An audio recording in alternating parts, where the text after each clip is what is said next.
We're here at Scarefest with Andre Gower and Ryan Lambert, stars of the hit 1987 film, The Monster Squad. Gentlemen, it is great to see you guys. Thanks for having us. Thank you.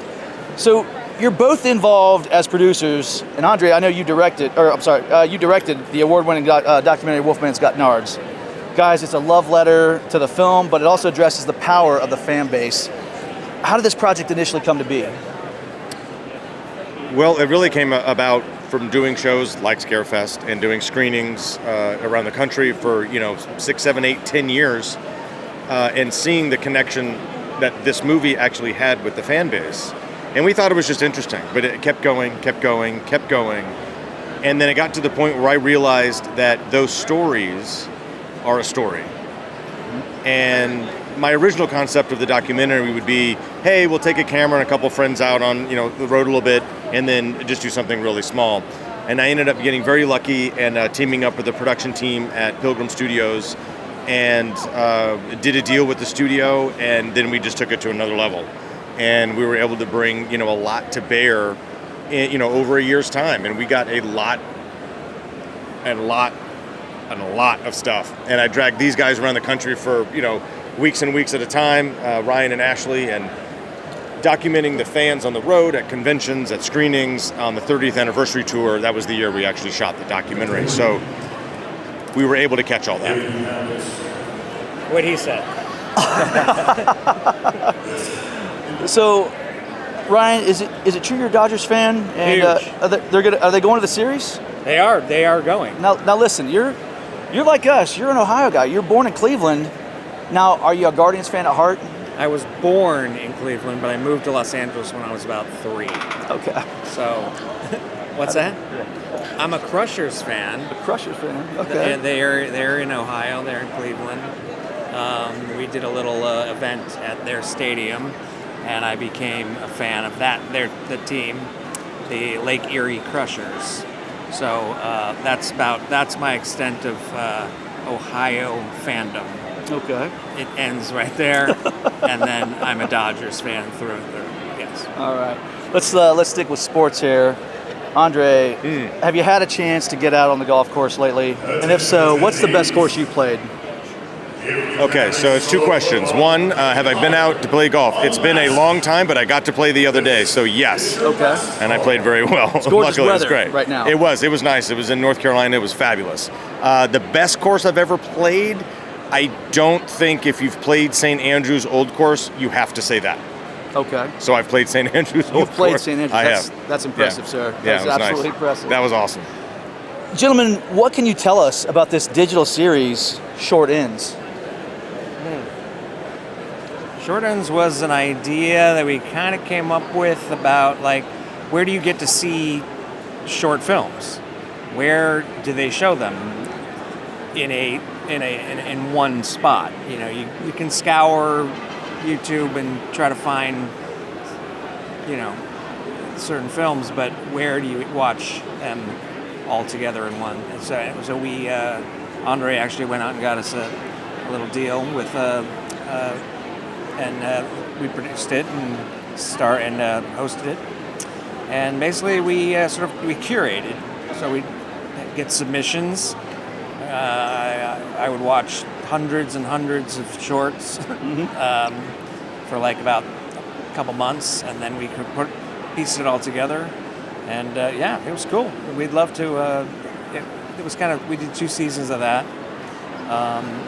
It's something we'd love to continue to do. I think it's a great thing to get other people's work out into the world so that other people can see those. I think that's awesome. You guys give people that opportunity.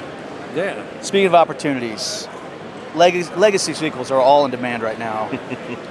If the Monster Squad returned, and the fan base is dying for it, but if they returned, would you guys prefer they take up the fight against the classic monsters one more time, or would you like to see a face-off with maybe some of the slashers and creatures from the 80s? That's always the fun kind of concept there, and I think that would happen if we did so many sequels and ended up doing multiverse Monster Squad world. We would end up there. Yeah. I think if you were doing an actual sequel as opposed to a reboot, we don't need a reboot. We want a sequel. We want you guys.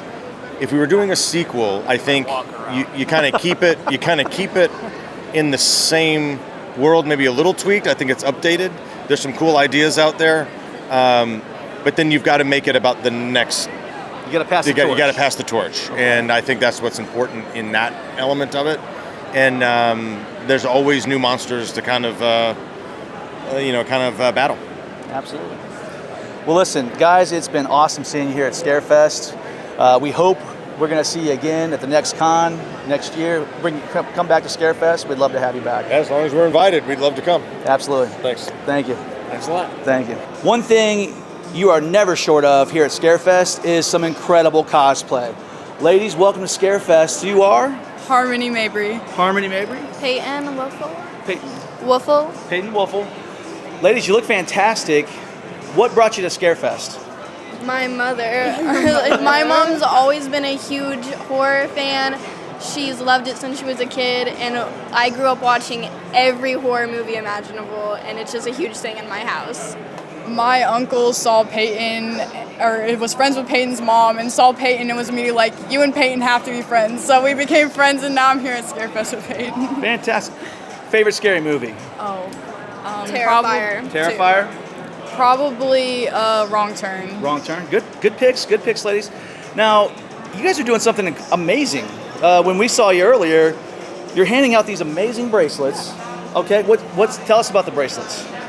I heard that people were doing trading last year, so I made a whole bunch. And now I just made little goodie bags for everyone I saw, and I thought the staff would want some because they've been working so hard. And so I've just been handing them out to everyone I've seen. I gotta tell you, I love mine. I'll be wearing it to every Scarefest from here on out. Who are you guys excited to see at this Scarefest? I was really excited to see the original actor of It, which we saw him and we got a picture with him. He was so nice, genuinely just a great guy. How about? Like the same. Same? Okay. He was an amazing person. Okay. How long does it take to put together crazy costumes like this? Around an hour. I had to do her makeup, so each of our makeups took like an hour because of the graphic line. Like making the costumes though, making the tutus takes about 3 hours, and then just putting together stuff that you have at home, use stuff. I tore apart 2 tank tops and sewed them together and made this top. Okay. You guys here all weekend? Are you gonna be in costume tomorrow? Yes. So a whole lot of work goes into this. You gotta get up pretty early, I guess, to get right back to it. Okay. Yes. Yeah. Okay. Ladies, thank you so much for answering some questions. Thank you again for the awesome Scareface bracelets. We will see you guys next time, okay? Thank you for having us. All right, we are honored to be here with the cast of My Bloody Valentine. Guys, filmed on location in a real small mining town in Nova Scotia. I know you guys arrived a week early to kind of bond and get a feel for the town, but I gotta ask, what were you doing all week? Hanging out. Drinking. Oh, yeah. going for walks, looking at the ocean, We're very romantic. getting to know each other. We're a romantic bunch of people. Getting to know each other. Getting to know the local beer. Getting good beers in Nova Scotia, I Oh, guess. yeah. Schooner. Moosehead. Yeah. Moosehead was the big one. Schooner was another one, and Keats. Keats. Keats, yeah. Oh, you remember all this. Oh, yeah. Good memory, Rob. I was just barely legal. Yeah. Now, during production, you guys didn't know the killer's identity. It was kind of kept from you guys. Did anyone was anyone hoping that it was going to be their character? Yeah, I was hoping it was going to be my character. Helen, you Because I would have lived longer. I actually, I did. It crossed my mind that I might be only because of the way I pick her up in the town hall and kiss her. It's the same That's way a the red killer. It's the same way the miner does. So there are a couple of little sort of indicators that once they didn't tell us who the killer was, we might have thought maybe it could have been me. I don't know why it would have been me, but Well, why anybody? why anybody? Yeah, I didn't think it was going to be. Didn't think it was going to be you. I was hoping it was me. So, how's the reception been with this weekend with the fans? Because the other day I saw a 6-year-old who was full cosplay as a minor. How the fans been? My jaw dropped when I saw that kid in the full. I like just what? It's great. We love meeting the fans. I know that they do, and when we first made the movie, like 40 years ago, 44 right now. 20. Yeah. 20, right, Helen? 20. We had no idea, If right? you're female. And then the first indication of the impact that the movie had was after I joined Facebook in 2010. Like 2 months later, I get this message from a guy in Australia saying, "Are you the Tom Kovacs in My Bloody Valentine?" I went, "Yes." Yes. And that's when we started to understand. And then I got in contact with him through Facebook and Alf, and that's when we started to see, oh wow, this is really rolling. And then we got invited to our first convention in 2010, and we were blown away by the passion that fans have for That's the the movie. thing that blows me away more than anything is that the people that do come to talk to us at these events Wearing T-shirts. are so passionate about their love for this movie. It's very flattering. It's a good movie, though. Oh, it's a great movie. Yeah, it's a good movie. I mean, well, Rob, we were talking yesterday about the film's longevity. Did the studio? They made a mistake. We should be like having like 5 or 6 of these. But this should have been a franchise, We have right? no idea why it didn't happen. Do you know why it didn't No, I know that there was at one point a talk of a sequel, maybe like 20-something years ago, and I don't know if Paramount wanted to do it or not, but I think that I still think there should be a sequel. Yeah. Well, I mean, sequels are all the rage. Like It could happen. It could still The happen. longevity is amazing. Keep The fact writing that in, it's- folks. It's transcended now 2 generations from now, almost going into a third generation of viewership of fans. Yeah, it's quite something to see young people like in their Yeah. 20s or even like 6-year-olds just raving about the movies. Yeah. Yeah, Gen Z is Gen what. Z. Yeah, This has been that's a to me. really- That's the most amazing thing is that you Yeah. can, kids that are younger than my own children adore Yeah. Kids that are this. younger than us. Yeah. Yeah. Well, No, yeah. this particular fest has been really, really full of enthusiastic and wonderful people. Because we don't come out enough on fests, and so a lot of people really made a special trip just to see This us, is and our that's first one. that's I'm pretty blown amazing. away by the organization of this particular festival. Yeah. There's so many people. I mean, we never had handlers before. Yeah, Or that's true. itineraries. Or Yeah. itineraries. Yeah. That's pretty cool. Or, It's a good we're fest. doing this, then we have the photo op, then we do this, and then Yeah. the panel this afternoon.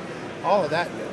The only one that was close to that was the one in Ohio, right? Horror Hound.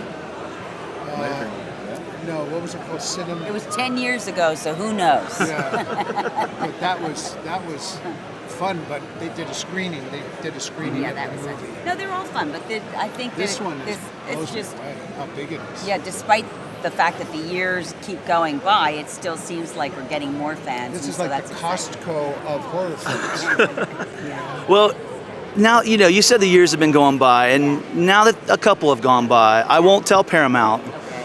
Did anyone take any keepsakes from the set? Any helmets? Any pickaxes?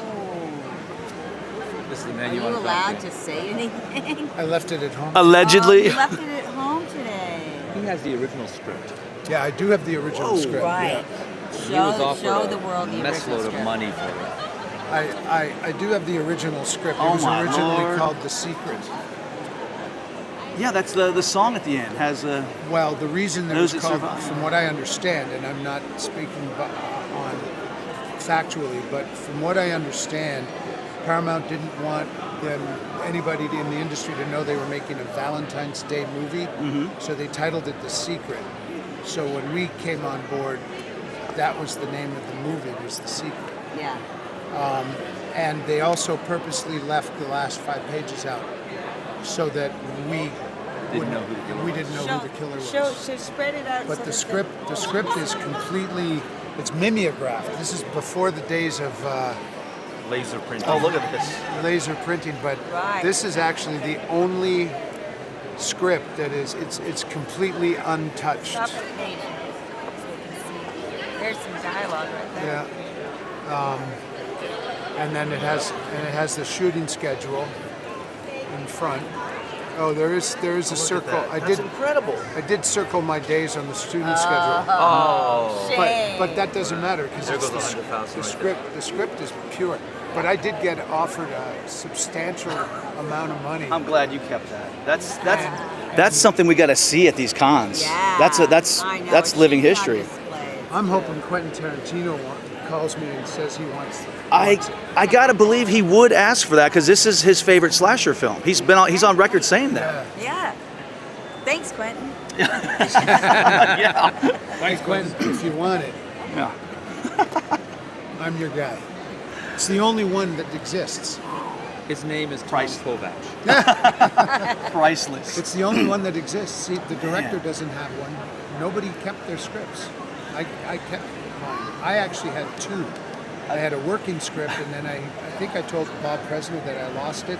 Could I have another one because I wanted to have one that was. Rob, we might need you might need armed security getting in and out of here. People start seeing that. I know. Rob is telling us all his little sneaky secrets. And my opinion of you is changing. I did permanently borrow my gas mask from the set. Accidentally, I'm sure. Right? Yeah, I went, oh my God, I should have handed this thing in. Yeah. Too late now. Too late It's a now. long way away from Nova Scotia, right? It's a long way from Nova Scotia. Okay, so guys, next year it's the 45th anniversary. We got to do something. Please, yeah, we're hoping that you guys are going to come back to celebrate the anniversry. We are definitely. We'll be. If we'll we're be invited, back. yeah. If we're invited, I'm we're in. here in a heartbeat. Yep. Fantastic. We want that. We hope to see you guys. It's going to be fantastic. I'm just mumbling. Thank you very much. Yes, thanks. Guys, thank you so much. This has been an honor. It's been great talking with you. Thank you, sports. Yeah. Thanks for being a fan. Absolutely. All right, we're doing this too. Guys, we are here at the Mini Shop of Horror with Christine. Christine, yes. Christine, what can you tell us about these incredible pieces? So I actually started miniatures when I was a very little girl. And I do this professionally now because I wanted a haunted village, like a Christmas village, and I couldn't find one gory enough, so I made it. And it snowballed into this. Everything is handmade, unless it's a metal candlestick. I don't, melt my own metal, because of course. But a lot of them are iconic, like the Bates Motel, Nightmare on Elm Street, obviously. But a lot of them, like this toilet, actually just came right out of my own imagination, out of my own head. Pretty gory. So yeah, I mean, it's every nightmare, right? The level of detail is insane. Like something like you mentioned the Bates Motel here. Yeah. What kind of time goes into creating a piece like this? So this actually took me over a year to make. Everything is hand cut and hand carved. So I was explaining to someone this base is actually made out of foam. Okay. So I had to cut it, and then I had to seal it, and then I had to paint it, and then I had to cut it again, and then I had to seal it again. And all of the little shingles are hand cut and hand glued and then stained and everything. So yeah, this one took me a little bit over a year to make.